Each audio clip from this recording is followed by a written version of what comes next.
انسان کو بہت سارے امراض لگ جاتے ہیں، جسمانی بیماریاں بھی ہوتی ہیں اور روحانی بیماریاں بھی ہوتی ہیں، عقیدے اور نظر اور فکر میں بھی بیماریاں ہوتی ہیں۔ دنیا میں کچھ لوگ دہریے ہیں، معاذ اللہ کی ذات کے منکر۔ دنیا میں کچھ لوگ ایسے ہیں جو وقوع قیامت کے منکر۔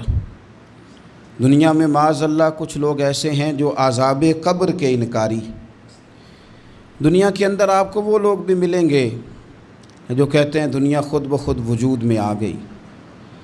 پھر آپ کو کچھ اور لوگ ملیں گے جن پر وسوسوں کا غلبہ، بری سوچوں کا غلبہ، شیطانی اور نفسانی خواہشات کا غلبہ، یہ سب بیماریاں ہیں۔ پھر کچھ امراض ایسے ہیں، حسد، بغض، عداوت، تکبر، عجب، خود پسندی، دوسروں کو حقیر سمجھنا، اپنے آپ کو بڑا جاننا، جھوٹ بولنا، جھوٹی انا کی، یہ سب بیماریاں ہیں، امراض ہیں۔ جسمانی مرض بھی بندے کو پریشان کرتا ہے، روحانی مرض بھی پریشان کرتا ہے۔ اگر آپ روحانی طور پر بیمار ہوں، آپ کے اندر حسد کی بیماری لگ جائے تو حسد کا سادہ ترجمہ کریں، پنجابی ترجمہ کریں، اپنی زبان میں ترجمہ کریں تو حسد کا معنی جلنا ہے۔ تو جس بندے کا اندر جل رہا ہو وہ سکون میں ہوتا ہے۔ اندر آگ لگی ہو حسد کی تو وہ بندہ قرار پائے گا۔ بہت بڑی بیماری ہے۔ لوگ کہتے ہیں پتہ نہیں مجھے کیا ہے، پتہ ہے آپ کو پر آپ توجہ نہیں کر رہے۔ تکبر ایک بیماری ہے۔ تکبر والا بندہ دل کی جگہ روڑا رکھ لیتا ہے، پتھر، تو اندر بندے کا سخت ہو جائے۔ وہ ہمارے ہاں لوگ کہتے ہیں کہ میری نا ٹانگوں میں بڑی درد ہے، تو پنجابی کہتے ہیں کھلیاں پہ گئی ہیں۔ وہ کیا ہے جی؟ کہتے ہیں سخت ہو گئی ہیں ٹانگیں، چلا نہیں جاتا۔ ٹانگیں سخت ہو جائیں تو گزارا نہیں ہوتا، تو دل سخت ہو جائے تو۔ اب میری بات کو سمجھیں، ہمارے اندر نا بیماریاں ہیں، ہم وہ کڑتے رہتے ہیں، وہ جلتے رہتے ہیں، وہ تکبر میں آ جاتے ہیں، عداوت ہے، بغض ہے، کینہ ہے، ماننے کو تیار نہیں ہوتے۔ یعنی دنیا میں یہ سارے لوگ کہہ رہے ہیں کہ مجھ سے حسد ہو رہا ہے، یہ کوئی بھی نہیں کہہ رہا کہ میں کر رہا ہوں حسد۔ تو اگر سب سے ہو رہا ہے تو وہ بندہ کہاں ہے جو کر رہا ہے؟ سب کہتے ہیں کہ بڑا تکبر آ گیا جی لوگوں میں، تو وہ لوگ کدھر ہیں جی جو تکبر کر رہے ہیں؟ وہ بھی، اس کو بھی تو ماننا چاہیے نا میں کرتا ہوں۔ تو یہ ساری بیماریاں، جسمانی، بلڈ پریشر، شوگر اور ہیپاٹائٹس اور معاذ اللہ کینسر، اور یہ سب بیماریاں روحانی بھی جسمانی بھی، تو یا اللہ جائیں کدھر؟ فرمایا وَنُنَزِّلُ مِنَ الْقُرْآنِ مَا هُوَ شِفَاءٌ وَرَحْمَةٌ لِّلْمُؤْمِنِينَ۔ فرمایا میں نے جو تمہیں قرآن عطا فرمایا ہے نا، تو اس میں مومنوں کے لیے شفا بھی ہے اور رحمت بھی ہے۔ یہ تمہاری تمام بیماریوں کی شفا ہے، اس میں تمام بیماریوں کی۔ ہم مریض ہیں، ہماری کل شفا قرآن پاک کے ساتھ وابستہ ہے، اور اگر صحیح طبیب تک بندہ نہ جائے تو پھر وہ ساری زندگی بیچارہ الجھا رہتا ہے، اسے کامیاب علاج میسر نہیں آتا۔ اس میں جسمانی، حضرت عائشہ صدیقہ رضی اللہ تعالیٰ عنہ فرماتی ہیں میں نے نبی پاک صلی اللہ تعالیٰ علیہ وآلہ وسلم کو نا مرض وصال تک دیکھا ہے، حضور کے وصال تک، کہ حضور قرآن پاک کی آخری 2 سورتیں پڑھ کے سورۃ فلق اور ناس اپنے ہاتھوں پہ پھونکتے تھے، پھر جسم پہ ملتے تھے۔ قرآن پاک میں شفا ہے۔ اب تو لوگوں نے دم درود کو نا اس کو بڑا ہلکا سا کام سمجھ لیا۔ ویسے بھی یہ عاملوں کے ہتھے چڑھ گیا، ملنگوں کے ہتھے چڑھ گیا، کاروبار بن گیا، تجارت بن گئی۔ ورنہ قرآن پاک کی آیات پڑھی جائیں تو حضور نے فرمایا سورہ فاتحہ میں شفا ہے، اس میں کرم ہے۔ یہ چیزیں جو بڑی ہمارے لیے سود مند تھی، فائدہ مند تھی، ہم چھوڑ گئے۔ ایک بڑی خوبصورت حدیث ہے، سنیے گا۔ حضرت ابو سعید خدری رضی اللہ تعالیٰ عنہ حدیث کے راوی ہیں، بخاری میں موجود ہے۔ ارشاد فرماتے ہیں کہ ہم ایک سفر پہ تھے، واپس آ رہے تھے، ایک جگہ رات کو قیام کیا، سونا تھا، بستی تھی۔ بستی کے لوگوں نے نہ کھانا پوچھا نہ پانی پوچھا، کوئی ضیافت نہیں کی۔ آدھی رات کا وقت آیا تو ایک بندہ دوڑا دوڑا آیا، کہنے لگا ہمارے سردار کو بچھو نے کاٹ لیا ہے، تم میں سے کوئی بندہ دم درود کر لیتا ہے؟ تو ایک صحابی کہنے لگے کر تو لیتے ہیں، پر تم نے چونکہ ہمیں کھانا پانی تک نہیں پوچھا، تم اگر دم کراؤ گے تو مفت نہیں کریں گے۔ بخاری پڑھ رہا ہوں، پیسے لگیں گے۔ کتنے پیسے؟ بکریوں کا ایک ریوڑ پورا۔ شارحین نے لکھا 40 بکریاں۔ کنے دما دیاں؟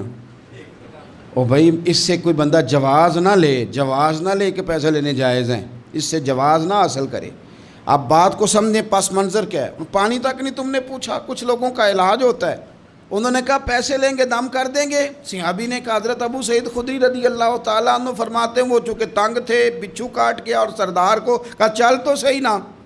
وہ صحابی گئے، سورہ فاتحہ پڑھ کے دم کیا، اور حدیث بخاری سے میں آپ کو دکھاؤں گا۔ لوگ کہتے ہیں دم کدھر سے آ گیا؟ بخاری پڑھ رہا ہوں، صحیح بخاری۔ شفا تو اللہ نے دینی ہے نا، رب کریم نے شفا دے دی۔ بکریاں لے لیں، آ گئے جہاں آرام کر رہے تھے اس جگہ، صحابہ میں اختلاف ہو گیا، کچھ کہنے لگے بکریاں لینی چاہیے تھی، کچھ کہنے لگے نہیں لینی چاہیے تھی۔ حضرت ابو سعید خدری رضی اللہ تعالیٰ عنہ فرماتے ہیں پھر ہم نے فیصلہ کیا چپ کر کے سو جاؤ، صبح حضور کی بارگاہ میں جائیں گے۔ اگر کریم نے کہا لینی چاہیے تھی پھر تو موج بن گئی، اور اگر کہا نہیں لینی چاہیے تھی تو بکریاں ہانک کے واپس کر جائیں گے۔ مسئلہ کیا ہے؟ کہتے ہیں صبح گئے حضور کی بارگاہ میں، جا کے مسئلہ عرض کیا، یا رسول اللہ انہوں نے بھی پانی کوئی نہیں پوچھا تھا، ہم نے بھی کہا دم کریں گے تو پیسے لیں گے، تو ہم نے یہ بکریاں لی ہیں۔ شارحین لکھتے ہیں 40 تھیں شاید، تو یا رسول اللہ اب کیا کریں؟ حضور مسکرانے لگے، حضور مسکرانے لگے۔ جس کے گچھے سے لچھے جڑے نور کے، ان ستاروں کی نزہت پہ لاکھوں سلام، اور جس کی تسکین سے روتے ہوئے ہنس پڑیں، اس تبسم کی عادت پہ لاکھوں سلام، اور ان کی باتوں کی لذت پہ بے حد درود، ان کے خطبے کی ہیبت پہ لاکھوں سلام۔ حضور مسکرانے لگے اور مسکرا کے پوچھا اچھا پڑھا کیا تھا؟ یا رسول اللہ سورہ فاتحہ۔ فرمایا سکھائی کس نے تھی؟ کہا یا رسول اللہ آپ نے۔ فرمایا پھر آدھی بکریاں میری ہیں آدھی تمہاری ہیں، پر میرا حصہ نکالو نا بھائی۔ تو قرآن پاک میں شفا ہے، قرآن حکیم میں بڑے سے بڑا مجرم ہو، کافر ہو، فاسق ہو، ایک حدیث مشکات میں موجود ہے، اس کو آپ نے دل پہ لکھ لینا ہے چونکہ معاملہ دل کا ہے۔ نبی پاک صلی اللہ تعالیٰ علیہ وسلم نے فرمایا جس طرح بارش میں پڑے لوہے کو زنگ لگ جاتا ہے، اس طرح دل کو زنگ لگ جاتا ہے۔ تو کہتا ہے میں بور ہو رہا ہوں پتہ نہیں کیا ہے، اور زنگ لگ گیا دل کو۔ تو کہتا ہے جناب میں پتہ نہیں سارا کچھ ہے پر دل پریشان ہو، بھئی اس کو زنگ لگ گیا ہے۔ ہم کہتے ہیں یار پتہ نہیں کیا بات ہے، پریشانی ہو، بھئی دل کو زنگ لگ گیا ہے۔ کریم فرمانے لگے جس طرح بارش میں پڑے لوہے کو زنگ لگ جاتا ہے، اس طرح دلوں کو بھی زنگ لگ جاتا ہے۔ حضور دل کو زنگ لگ جائے تو کیا کریں؟ تو حضور فرمانے لگے ایک موت کو یاد کرو اور ایک قرآن پاک کی تلاوت کیا کرو، قرآن تمہیں زنگ سے شفا دے دے گا، اس کو پڑھو گے تو تمہیں لطف آئے گا۔ اور قرآن پاک کو نا جب بندہ پڑھتا ہے نا تو حضرت مولا علی شیر خدا نے فرمایا تھا قرآن پاک کبھی پرانا نہیں ہوگا، جب بھی پڑھو گے نیا مزہ ہی آئے گا، نیا سرور ہی آئے گا، نئی کیفی۔ بڑے بڑے کٹر کافر قرآن پاک سنتے تھے نا۔ ایک دن عتبہ کہنے لگا ابو جہل سے اور دیگر لوگوں سے کہ بڑی ہو گئی لڑائی، بڑی ہو گئی بحث، اس طرح کرتا ہوں میں جا کے نا تو محمد ابن عبداللہ صلی اللہ میں جا کے بات کرتا ہوں حضور سے۔ عتبہ آ گیا کہنے لگا میں مذاکرات کرتا ہوں، سب نے کہا چل تو سیاںہ آدمی ہے، سمجھدار ہے، چلا جا۔ جا کے نا تو وہی باتیں جو وہ ہمیشہ کرتے تھے، نبی کریم علیہ السلام سے کہنے لگا ہم سارے آپس میں ہیں، برادری ہے، قبیلہ ہے، ایک شہر ہے، پھر بھی لڑائیاں شروع ہو گئی ہیں، جو آپ کا کلمہ پڑھتے ہیں وہ الگ ہو گئے، جو ہمارے معاذ اللہ طریقے پہ ہیں وہ الگ ہیں، تو کوئی بات چیت نہ کر لیں بیٹھ کے۔ تو حضور نے فرمایا کرو نا۔ کہنے لگا اگر آپ سرداری چاہتے ہیں تو ہم دیتے ہیں، اور اگر آپ مال و دولت چاہتے ہیں تو معاذ اللہ ہم دیتے ہیں، جو آپ کہتے ہیں ہم کرتے ہیں، کسی طرح کا بھی آپ کا مطالبہ ہے تو ہم پورا کرنے کو تیار ہیں، تو آپ بتا دیں ہم وہ کر دیتے ہیں۔ وہ بڑی اس نے لمبی چوڑی تقریر کی، جتنی آفریں گنا سکتا تھا گنوائیں، کریم خاموش رہے۔ جب اس کی بات پوری ہو گئی تو حضور فرمانے لگے میں بھی کچھ بولوں؟ کہنے لگا بولیں۔ میرے نبی پاک نے قرآن پاک پڑھنا شروع کر دیا، چند آیتیں پڑھی، کھڑا تھا بیٹھ گیا، پھر اٹھ پڑا، کبھی ادھر جاتا ہے کبھی ادھر آتا ہے۔ حضور نے تلاوت ختم کی، کہا کوئی بات کرنی ہے؟ کہنے لگا نہیں مجھے اجازت دے دے۔ واپس گیا، جب گیا نا تو ابو جہل دور سے دیکھ کے کہنے لگا جو گیا تھا وہ تو عتبہ تھا، اور یہ جو آ رہا ہے یہ کوئی اور ہے، یہ کوئی اور ہے، یہ وہ نہیں ہے جو گیا تھا۔ واپس آیا تو کہا کیا طے ہوا؟ کہنے لگا یار طے کیا کرنا ہے، میں نے شاعر بھی دیکھے، کاہن بھی دیکھے، جادوگر بھی دیکھے، میں نے زمانہ گھوما ہے، پر جو قرآن وہ پڑھتے ہیں وہ بندے کا کلام نہیں، وہ رب کریم کا ہی کلام ہے، وہ اللہ کا کلام ہے، تم نہیں مقابلہ کر سکتے، تم باز آ جاؤ، وہ تمہارے بس کی بات نہیں۔ تیرے آگے ہیں یوں دبے لچے فصحا عرب کے بڑے بڑے، کوئی جان منہ میں زبان نہیں بلکہ جسم میں جان نہیں، اور کروں تیرے نام پہ جان فدا، نہ بس ایک جان دو جہاں فدا، میرا دو جہاں سے بھی نہیں جی بھرا، میں کروں کیا کروڑوں جہاں نہیں۔ طفیل بن عمرو دوسی مکہ شریف آئے تجارت کے لیے، پہلے بھی آیا کرتے تھے، کہتے ہیں میں بہترین شاعر تھا، مکے آیا سامان بیچتا تھا، کچھ خرید کے لے جاتا تھا۔ ابو جہل مجھے کہنے لگا تو ہمارا دوست ہے، پرانا سجن ہے، تیرا آنا جانا ہے، اور تجھے یہاں اس شہر میں چونکہ تو ہمارا مہمان ہے تو ہر بات سے آگاہ کرنا ہمارے ذمہ داری ہے۔ یہاں ایک شخص ہے محمد ابن عبداللہ، محمد ابن عبداللہ صلی اللہ تعالی علیہ وسلم اعلان نبوت کرتے ہیں، اور معاذ اللہ شاعر ہیں، جادوگر ہیں، ان کی تو نے بات نہیں سننی۔ کہتا میں نے کہا مجھے کیا ضرورت ہے، میں نے چند ہفتے ٹھہرنا ہے، مال بیچنا ہے، کچھ خریدنا، چلے جانا ہے، مجھے کیا ضرورت ہے؟ کہا اچھا میں نہیں سنوں گا بات۔ کہتا مجھے نظر آئے کئی دفعہ حضور، اور جہاں حضور ہوتے تھے میں قریب ہی نہیں جاتا تھا۔ کہتے ہیں ایک دن نا حرم شریف میں سادے سے کپڑے اور پاؤں میں سونے جوتے اور سر پہ یوں امامہ کے جیسے فرشتے بھی جھک جھک کے زیارت کرتے ہیں۔ کہتے ہیں کہ نور بھری کیفیات حضور تشریف لائے، اور تشریف لا کے رسول کائنات علیہ السلام حرم کعبہ کے ساتھ ٹیک لگا کے بیٹھ گئے، سر سے لے کر پاؤں تک تنویر ہی تنویر ہے۔ حضور تشریف فرما ہوئے، قرآن پاک پڑھنے لگے۔